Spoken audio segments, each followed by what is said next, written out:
श्री गणेशाय नमः। नमस्कार, जय माँ भवानी। मैं एस्ट्रोलॉजर मदन सारस्वत स्वागत करता हूँ आप सभी का आपके अपने YouTube चैनल पर। आज कार्तिक महात्म्य व्रत के क्रम को आगे बढ़ाते हुए 26वां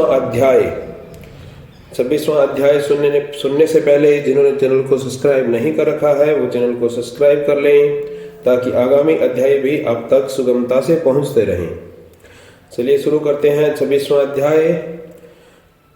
श्री नारद जी महाराज ने कहा कि देवगणों के ऐसे वचन सुनकर धर्मदत्त ने क्या कहा।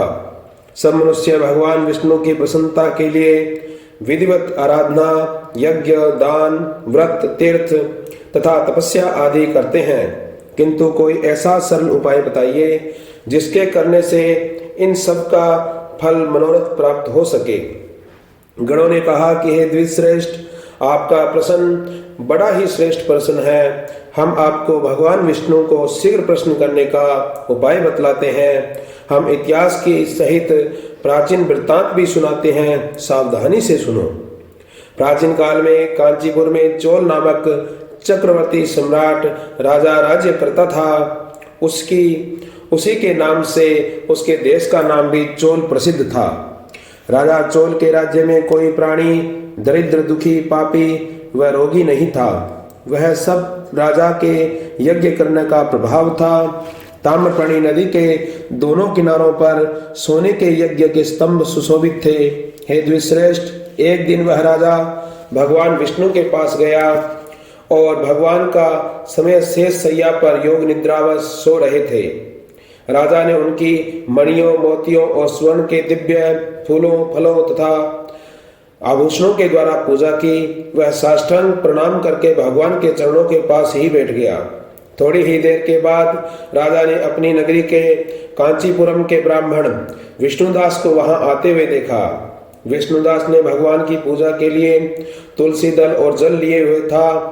विष्णुदास ने वहां आकर भगवान विष्णु को सूक्तों सहित मंत्रों द्वारा स्नान करवाकर तुलसी मंजरी तथा दलों से उनका विधि पूर्वक पूजन किया। विष्णुदास के चढ़ाए हुए तुलसी दलों व मंजरी के द्वारा राजा के चढ़ाए हुए मोती, मणि, आभूषण स्वर्ण फूलों से ढक गए। राजा यह देखकर क्रोध में भर गया और बोला कि हे ढोंगी मूर्ख, तूने मेरी चढ़ाई हुई मणियों, मोतियों व सोने के फूलों को तथा तुलसी दलों से ढक दिया है, सादे फूलों से ढक दिया है। तू बेचारा भला व्यक्ति करना क्या जाने, तुझे क्या पता है भक्ति क्या होती है। तूने मेरे किए हुए विचित्र श्रृंगार को बिगाड़ दिया है। राजा की बात सुनकर विष्णुदास को बहुत ही क्रोध आया। वह राजा के गौरव को तुच्छ समझकर कहने लगा कि राजन, तुम भक्ति करना नहीं जानते हो, तुमको अपने धन का घमंड है। बताओ, आज से पहले तुमने भगवान के कितने व्रत किए हैं। देवगण ने कहा कि ब्राह्मण के ऐसे वचन सुनकर राजा ने घमंड में हंसकर कहा कि हे विप्र, भगवान की भक्ति के अभिमान से यदि तू तेरी बात कह रहा है तो मैं तुझसे पूछता हूँ कि तेरे जैसे भिखमंगे ब्राह्मण में भगवान की भक्ति ही कितनी है, क्योंकि तुमने आज तक भगवान की प्रसन्नता के लिए कुछ भी नहीं किया, न तो कोई मंदिर बनवाया, तो भला तू क्या भक्ति का प्रकार जाने। तेरी जैसी तुम कर रहे हो उस पर क्या गर्व कर सकते हो। यहाँ कितने भी ब्राह्मण बैठे हैं, मेरी बात ध्यान पूर्वक सुन लें और देखें कि भगवान विष्णु के दर्शन मुझे होते हैं या इसी ढोंगी को। इसके बाद दोनों की भक्ति के संबंध में आप लोग जान लेंगे। देवगण ने कहा कि ऐसा कहकर राजा अपने महल में चला आया। वहां आकर उसने अपने पुरोहित मुदगल आचार्य को बुलाया। भगवान विष्णु का यज्ञ प्रारंभ किया। उसने उस यज्ञ में ऋषियों तथा महर्षियों को बुलाया। उनको बहुत सा अनाज, धन इत्यादि दिया। जो यज्ञ पहले ब्रह्मा जी ने किया था वही यज्ञ राजा चोल ने अपनी नगरी में करवाया।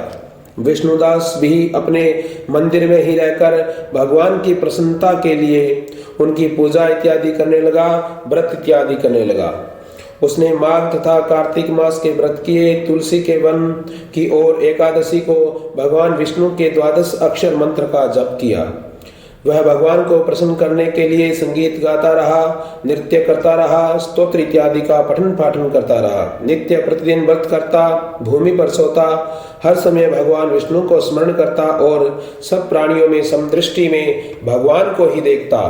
उसने भगवान को प्रसन्न करने के लिए माघ तथा कार्तिक मास के व्रत भी किए और उन व्रतों के नियमों का पालन भी किया और उद्यापन भी किया। और इस प्रकार राजा चोल और विष्णुदास द्वारा दोनों ही आराधना करते हुए समय बीतता गया। बोले विष्णु भगवान की जय हो। 27वां अध्याय। गणों ने कहा कि विष्णु भगवान विष्णुदास एक दिन भोजन तैयार करके भक्ति में तल्लीन था कि कोई उसका भोजन चुरा ले गया, लेकिन सायंकाल की आराधना हो सके और व्रत भंग न हो, इसलिए उसने उस दिन दोबारा भोजन तैयार नहीं किया। श्री नारद जी ने कहा कि हे राजन, इस तरह लगातार 7 दिन तक कोई दूसरा व्यक्ति उसका भोजन चुराता रहा। तब वह हैरान होकर सोचने लगा कि यह तो बड़ी विचित्र घटना है, न जाने कौन हर रोज मेरे भोजन को चुरा ले जाता है। फिर भी इस देवस्थान को छोड़कर नहीं जाना चाहिए। अगर मैं भोजन बनाकर खा लेता हूँ तो बड़ी देर हो जाएगी और पूजा छूट जाएगी। अतः मुझे भोजन बनाकर तुरंत नहीं खाना चाहिए। बिना भगवान को भोग लगाने के वैष्णवों को भोजन नहीं कराना चाहिए, न ही करना चाहिए। अगर 7 दिन बिन भोजन के बीत गए हैं तो आज का एक दिन और सही। आज मैं भली भांति भोजन की रक्षा करूंगा और देखूंगा कि हर रोज इसे कौन चुरा ले जाता है। ऐसा सोचकर विष्णुदास भोजन के पास ही छिपकर बैठ गया। उसने थोड़ी देर के बाद देखा कि वहां एक चांडाल आया जिसका शरीर अत्यंत दुर्लभ था। उसके शरीर पर केवल चमड़ी ही चमड़ी थी। जब वह चांडाल भोजन चुरा कर चल दिया तो विष्णुदास ने उसे पुकारा कि हे भाई रुको, यह रूखा भोजन ले जाकर क्या करोगे? इसके साथ घी भी लेते जाओ। ऐसा कहकर वह श्रेष्ठ ब्राह्मण आगे बढ़ा। विष्णुदास को अपनी ओर आते देखकर वह चांडाल तेजी से दौड़ने लगा। वह दुर्बल होने के कारण भूमि पर गिर पड़ा और बेहोश हो गया, मूर्छित हो गया।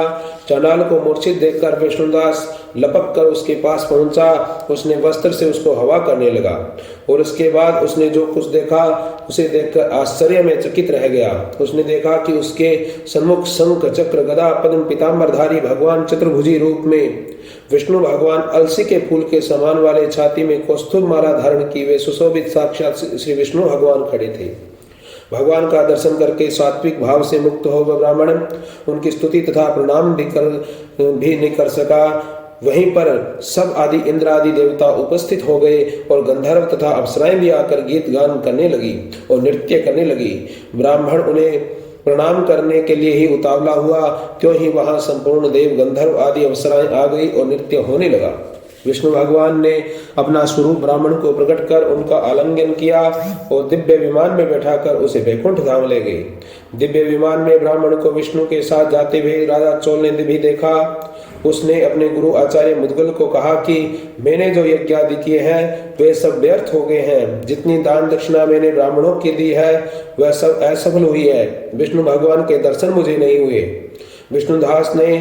विष्णुदास ने भगवान की केवल श्रद्धा से भक्ति से उनका व्रत इत्यादि करके ही उनके प्रभाव के द्वारा उसने भगवान विष्णु का दर्शन किया है। इसलिए भक्ति ही सर्वोपरि है। मुझे विष्णु भगवान के दर्शन के लिए राजकाज त्याग कर भक्ति करनी चाहिए। राजा के कोई पुत्र नहीं होने के कारण उसने भांजे को राजगद्दी का उत्तराधिकारी बना दिया और आप विष्णु भगवान की भक्ति करने लगा। बहुत काल तक भक्ति करने के बाद भी उसे विष्णु भगवान के दर्शन नहीं हुए तो वह अग्निकुंड में कूद पड़ा। अग्नि में प्रकट होकर भगवान विष्णु ने राजा को गोदी में उठा लिया और कहा कि तेरे त्याग और भक्ति से मैं प्रसन्न हूँ। उसका आलिंगन करके उसको दिव्य विमान में बिठाकर अपने साथ वैकुंठ धाम में ले गए।